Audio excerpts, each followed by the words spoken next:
मेरे प्यारे बच्चों, आपके अपने प्यारे से YouTube चैनल पैंपस्ती पे मैं स्वागत करता हूँ। मडी के एक बार फिर से तो कक्षा 10 की क्लास में आज पढ़ेंगे रचनाएं। जैसा कि पिछली क्लास में आपने 11B सीख लिया था, प्रश्नावली 11B। आज सीखेंगे रचनाओं में प्रश्नावली 11C आज चल रहे हैं।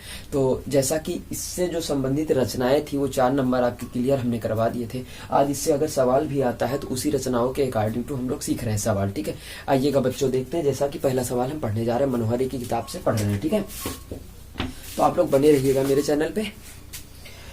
कह रहा है कि 3 सेंटीमीटर त्रिज्या का एक वृत्त खींचिए। यानी त्रिज्या कितनी है आपके पास? 3। दो मैं बता दूं कि रचना में 3 पॉइंट होते हैं। एक तो दिया है, एक अभीष्ट, तीसरा रचना करनी है। 3 पॉइंट होते हैं। तो दिया में जो दिया रहेगा उसको लिख लेना। अभीष्ट में क्या लिखना है कि वृत्त पे स्पर्श रेखा युग्म खींचना है। वृत्त पे स्पर्श रेखा युग्म खींचना है। और जो रचना रहेगा तो उसमें पॉइंट से हम लोग खेलेंगे। यानी point 1 number, 2 number, 3 number, 4 number, 5 number लिखते चले जाएंगे। ठीक है, आपको नंबर ज्यादा मिलेंगे, पॉइंट से लिखेंगे हम लोग। ठीक है, आइएगा देखें। कह 3 मीटर त्रिज्या का एक वृत्त खींचिए। इसके केंद्र से 7 सेंटीमीटर दूरी पर स्थित बिंदु से वृत्त पर स्पर्श रेखा युग्म खींचना। बच्चों एक ही तरीका पकड़ते हैं जैसा कि हम लोग प्रमेय हल किया था। सर्वप्रथम एक ओपी बराबर 7 सेंटीमीटर रेखा खींच लेंगे। क्या करेंगे, यहाँ पॉइंट नंबर 1 लिख देंगे। उसके बाद लिखेंगे सर्वप्रथम ओपी बराबर 7 सेंटीमीटर रेखा खींचा। सर्वप्रथम ओपी बराबर 7 सेंटीमीटर रेखा खींचा। फिर कह रहा 3 सेंटीमीटर त्रिज्या का। पॉइंट नंबर 1 कंप्लीट हो गया आपका। दूसरा पॉइंट क्या कह रहा है कि त्रिज्या 3 सेंटीमीटर लेकर एक वृत्त, या ऐसे लिखोगे पॉइंट नंबर 2 में लिखोगे ओ को केंद्र मानकर 3 सेंटीमीटर त्रिज्या लेकर, ओ को केंद्र मानकर 3 सेंटीमीटर त्रिज्या लेकर एक वृत्त बनाया। ठीक, बन गया 3 सेंटीमीटर त्रिज्या का। पॉइंट नंबर 3 बच्चों लिखोगे कि ओपी रेखा का लंबवर्धक खींचा। खींच लेते हो, मैंने सिखा दिया था। ओपी रेखा का लंबवर्धक खींचा जो ओपी रेखा को यम बिंदु पर काटता है। चौथा पॉइंट लिखोगे कि यम को केंद्र मानकर यम ओ बराबर एमपी दूरी त्रिज्या लेकर क्या लिखोगे, त्रिज्या लेकर एक वृत्त बनाया। तो यहां से जाएगा, एक वृत्त बनाया जो पहले वाले वृत्त को ए और बी बिंदु पर काटता है।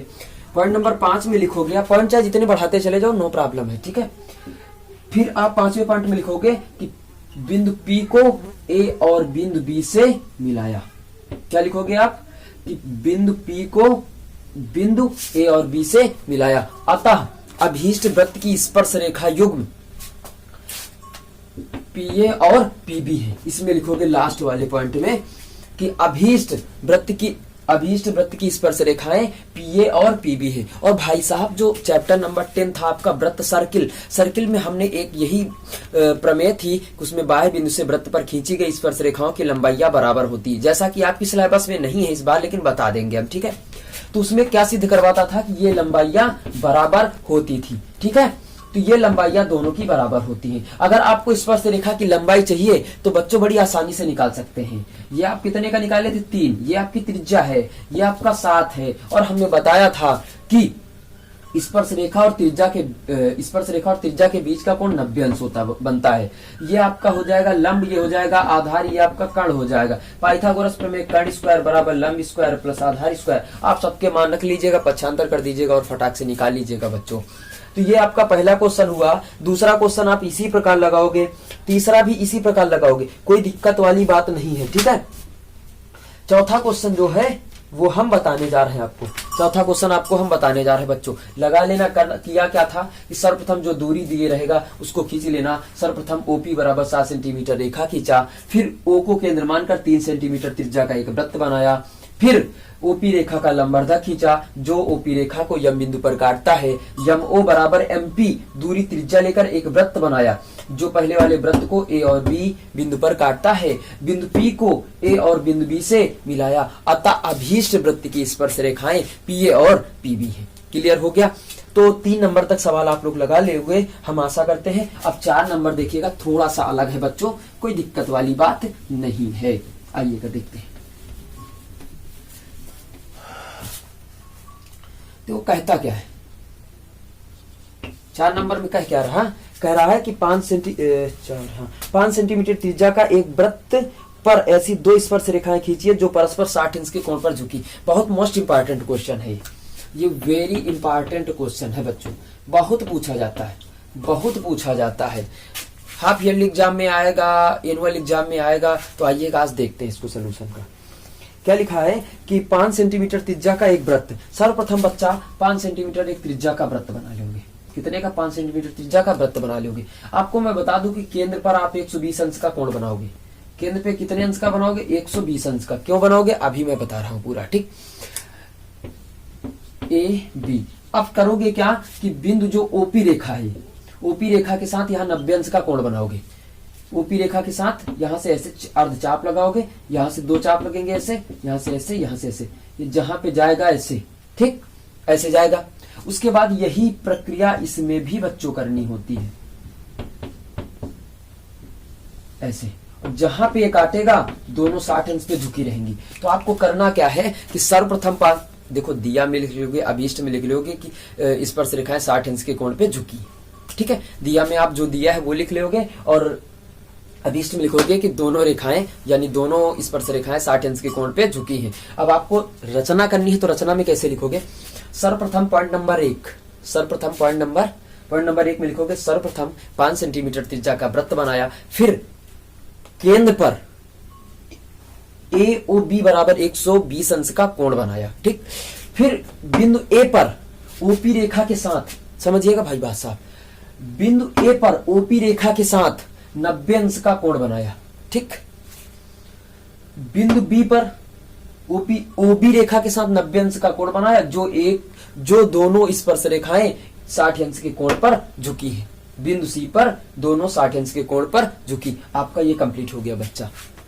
4 नंबर आपके क्लियर हर पेपर में आता है, 4 नंबर आपके हाई स्कूल की क्लास में क्लियर हो जाएंगे, ठीक है। तो लिख लीजिएगा। अब आइएगा 5 नंबर क्वेश्चन। 5 नंबर क्वेश्चन में क्या कहता है? 5 आज बताएंगे, 5 कल बताएंगे, ठीक है। 10 क्वेश्चन है टोटल, तो 5 आज क्लास में, 5 कल की क्लास में मिलेंगे आपको।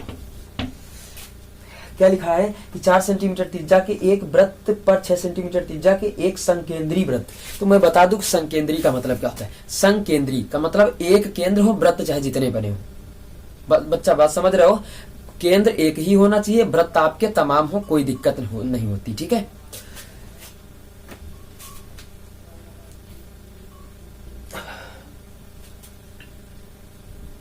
तो दिया में आप लिख लोगे, फिर आप अभीष्ट में लिख लोगे कि वृत्त पर स्पर्श रेखा युग्म खींचना है, ठीक है। अब जो आपको रचना करनी है तो बच्चों देखिएगा, आइएगा। सर्वप्रथम 4 सेंटीमीटर त्रिज्या का एक वृत्त बनाया। सर्वप्रथम 4 सेंटीमीटर त्रिज्या का एक वृत्त बनाया। फिर उसी केंद्र पर पॉइंट नंबर 2, उसी केंद्र पर 6 सेंटीमीटर त्रिज्या का एक वृत्त बनाया। उसी केंद्र पर 6 सेंटीमीटर त्रिज्या का एक वृत्त बनाया। फिर क्या करेंगे हम लोग कि बाह्य वृत्त पर एक बिंदु पी लिया, बाह्य वृत्त पर एक बिंदु पी लिया, ठीक। फिर ओपी को मिलाया, अब आप जानते हो कि सर्वप्रथम ओपी रेखा खींचते थे भैया, इतनी 4 हो गई और इतनी 6 हो गई, ठीक है। फिर ओपी रेखा का लंबर्धक खींच लिया, जो यम बिंदु पर काटता है। यम पी बराबर यमो दूरी त्रिज्या लेकर एक वृत्त बनाया, जो पहले वृत्त को ए और बी बिंदु पर काटता है। अतः अभीष्ट वृत्त की स्पर्श रेखाएं पीए और पीबी हैं। समझ में आया कि नहीं है? चाहे इस तरफ बिंदु लो, चाहे इस तरफ बिंदु लो, कोई दिक्कत वाली बात नहीं है बच्चों। हमने क्या बताया कि सर्वप्रथम 4 सेंटीमीटर त्रिज्या का एक वृत्त बनाया, फिर उसी केंद्र पे 6 सेंटीमीटर त्रिज्या का एक वृत्त बनाया। बाह्य वृत्त पर एक बिंदु पी लिया, पी को केंद्रों से मिलाया। बाह्य वृत्त पर एक बिंदु पी लिया, पी को ओ से मिलाया। फिर ओपी रेखा का लंबर्धक खींचा। श्रीमान जरा ध्यान दीजिएगा, ओपी रेखा का लंबर्धक खींचा जो यम बिंदु पर काटता है। आप सभी लोगों को पिछली क्लास में हमने सिखा दिया था कि लंबर्धक खींचना कैसे खींचा जाता है। खींचा जो यम बिंदु पर काटता है, ओपी रेखा का लंबर्धक खींचा जो यम बिंदु पर काटता है। यम को केंद्र मानकर यम पी बराबर यम ओ दूरी त्रिज्या लेकर, यम को केंद्र मानकर यम पी बराबर MO दूरी त्रिज्या लेकर एक वृत्त बनाया जो पहले वृत्त को A और बिंदु B पर काटता है। बिंदु P को A और बिंदु B पर B से मिलाया। बिंदु P को A और B पर काटता है, बिंदु P को A और बिंदु B से मिलाया। अतः वृत्त की अभीष्ट स्पर्श रेखाएं PA और PB हैं। अतः लास्ट पॉइंट में लिखोगे अतः वृत्त की अभीष्ट स्पर्श रेखाएं PA और PB हैं। तो बच्चा आज बस हम लोग 5 नंबर तक क्वेश्चन सीखेंगे, नोट कर लीजिएगा। उसके बाद हम अगली क्लास में 5 और बताएंगे। आपका चैप्टर दैट्स ऑल हो जाएगा। ठीक है बच्चों, अगर आप लोग मेरे क्लास में नए हैं तो एक बार सब्सक्राइब कर दीजिएगा मेरे चैनल को, साथ में बेल आइकन दबा लीजिएगा और ज्यादा से ज्यादा शेयर करें और कमेंट करके बताएं। ठीक है,